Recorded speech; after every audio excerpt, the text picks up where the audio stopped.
Seja muito bem-vindo ao programa Encontro com a Palavra de hoje. Nós estamos estudando casamento e família à luz da Bíblia e é muito importante para nós podermos contar com a sua atenção durante este tempo. Terminamos nosso último programa falando sobre as perguntas que Deus fez a Adão lá no livro de Gênesis. Estão lembrados? Qual revelação podemos tirar dessas perguntas, hein? Moisés teve a revelação quando estava no Monte Sinai. Ele foi até lá pelo menos 3 vezes. Jejuou e orou durante 40 dias e 40 noites porque queria uma palavra de Deus que o ajudasse a entender aquele povo que tinha ficado lá embaixo, um povo rebelde e pecador. Moisés era o líder deles e disse: Deus, eu não entendo esse povo. Não posso ser o líder deles. Preciso de uma palavra sua para continuar liderando essa gente. Aí então, Deus dá a Moisés, como resultado dessas viagens ao Monte Sinai e 40 dias de jejum e oração, os livros de Gênesis, Êxodo, Levítico, Números e Deuteronômio. Se você perceber a perspectiva na qual Deus fez essa revelação para Moisés, entenderá o livro de Gênesis. Qual é o objetivo do livro de Gênesis? Na minha opinião, neste livro Deus está dizendo a Moisés: o problema de toda essa gente meio louca e rebelde é que eles não têm nenhuma palavra minha.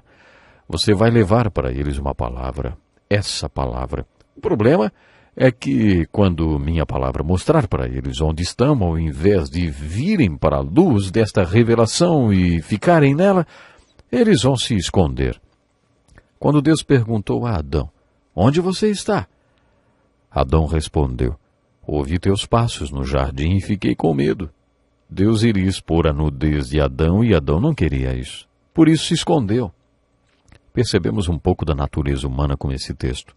Não apenas o que era, mas o que ainda é hoje. Você acha que hoje Deus se comunica com você?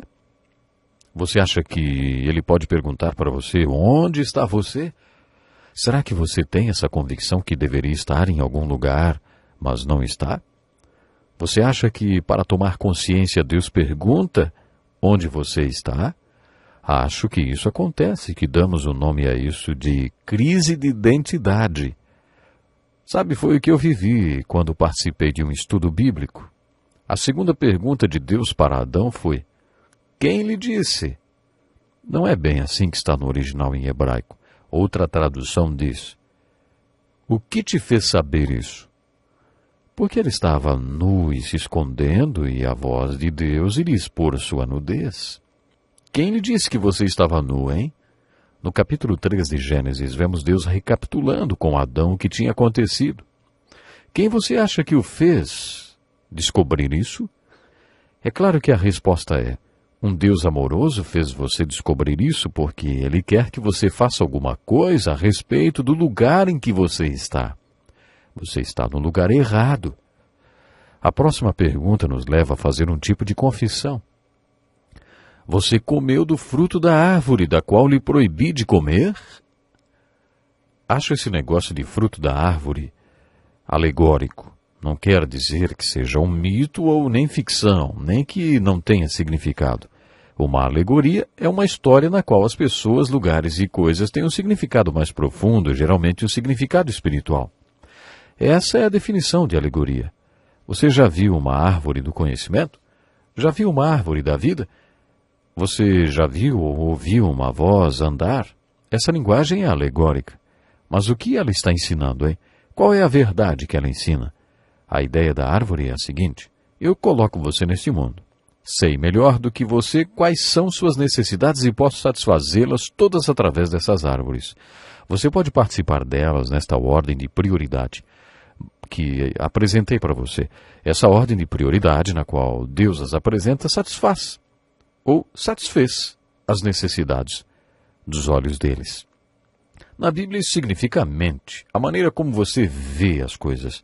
Deus aqui está dizendo alegoricamente: a sua maior necessidade é que eu mostre a você como ver as coisas. Porque se os seus olhos forem sãos, todo o seu corpo será cheio de luz. Mas se os seus olhos, a maneira como você vê as coisas não for boa, todo o seu corpo será cheio de escuridão. Por isso é importante a maneira como você vê as coisas. Essas árvores no jardim satisfazem as necessidades dos seus olhos e depois satisfarão a sua necessidade de alimento, ou seja, todas as suas necessidades e todos os seus desejos. Deus está dizendo em Gênesis 2 e 3 que é nessa ordem que você chegará à árvore da vida. Observe que quando caem, em Gênesis 3, o homem e a mulher confundem a ordem de prioridade dessas árvores. Eles participam da árvore proibida nessa ordem. Primeiro porque era bom para comer, não? Depois porque era agradável aos olhos. Em outras palavras, alegoricamente, isso significa que o homem não vive só de pão, mas de toda palavra que procede da boca de Deus. É assim que o homem vive. Gênesis 3 está dizendo alegoricamente: foi nessa ordem que coloquei o homem no mundo. Eu não o larguei lá tateando na escuridão. Eu darei a ele a minha palavra, mas quando fizer, isso deixará incomodado e ele vai se esconder, porque deixarei as suas necessidades às claras, deixarei a sua nudez às claras, e ele não quer que eu faça isso. Por isso ele vai se esconder o resto da sua vida. Você já comeu da árvore proibida? Quer dizer, você está procurando respostas no lugar errado? De onde você tem tirado seus conceitos e definições sobre os papéis da mulher e do homem no casamento? Da cultura da nossa sociedade ou da Bíblia, hein? Outra maneira de fazer a mesma pergunta é: você está comendo das árvores certas ou das árvores erradas, hein? No Salmo 1 encontramos a definição do homem abençoado e também quais são suas bênçãos. Logo no começo lemos que ele é abençoado porque não segue o conselho do ímpio. Pense nisso por um minuto. Ele não segue o conselho dos ímpios e por isso ele é abençoado. E você, hein? Segue o conselho dos ímpios? Quando você tem algum problema, você busca o pastor da sua igreja ou um presbítero que busque na Bíblia o conselho de Deus para o seu problema? Ou será que você busca o conselho de algum doutor, especialista, que nem teme a Deus, hein? Quando eu estava no seminário, era comum termos que pedir empréstimo de estudante. E em frente ao banco onde fazíamos o empréstimo e a ajuda financeira, havia um quadro com os dizeres: se você é tão inteligente, por que não é rico? E nós seminaristas achávamos mesmo que sabíamos tudo. Essa era uma boa pergunta. Deveria haver um tipo de pergunta dessas para todo mundo, né? Se você é tão esperto, por que não é feliz, hein? Se você é tão sabichão e acha que os conceitos e padrões da cultura da sociedade são melhores do que os da Bíblia, por que seu casamento está essa droga, hein? Será que você vai continuar a buscar conselhos dos ímpios para o seu casamento ou vai voltar para os padrões de casamento e família que estão nas Escrituras, hein? Você acha que deve continuar a comer do fruto da árvore errada? Bom, a quarta pergunta que Deus fez a Adão foi: que foi que você fez, hein? A palavra confessar é composta de duas outras: falar e a mesma coisa. Confessar significa falar a mesma coisa. Em outras palavras, concordar com Deus, dizer a mesma coisa que Deus diz. Você acha que Deus não sabia as respostas para as perguntas que fez a Adão? Se você é um bom pai e diz para seu filho para ele não ir para a rua e ele vai, aí você dá umas palmadas nele. Mas antes disso, você faz a pergunta: o que é que seu pai falou, hein? Para não ir para a rua. O que é que você foi fazer, hein? O que você fez? Eu fui para a rua, ele diz.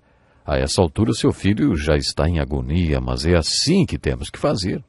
Você precisa ter certeza que eles entenderam o que fizeram de errado antes de disciplinar. Deus está fazendo exatamente isso em Gênesis 3. O que foi que você fez? Ele sabia o que eles tinham feito, mas queria ouvi-los dizer a mesma coisa que ele tinha dito que não fizessem. De onde você vem e para onde você vai? Essa é uma pergunta profunda para quem já refletiu sobre sua própria identidade pessoal, sobre sua identidade, sobre a vontade de Deus para a sua vida.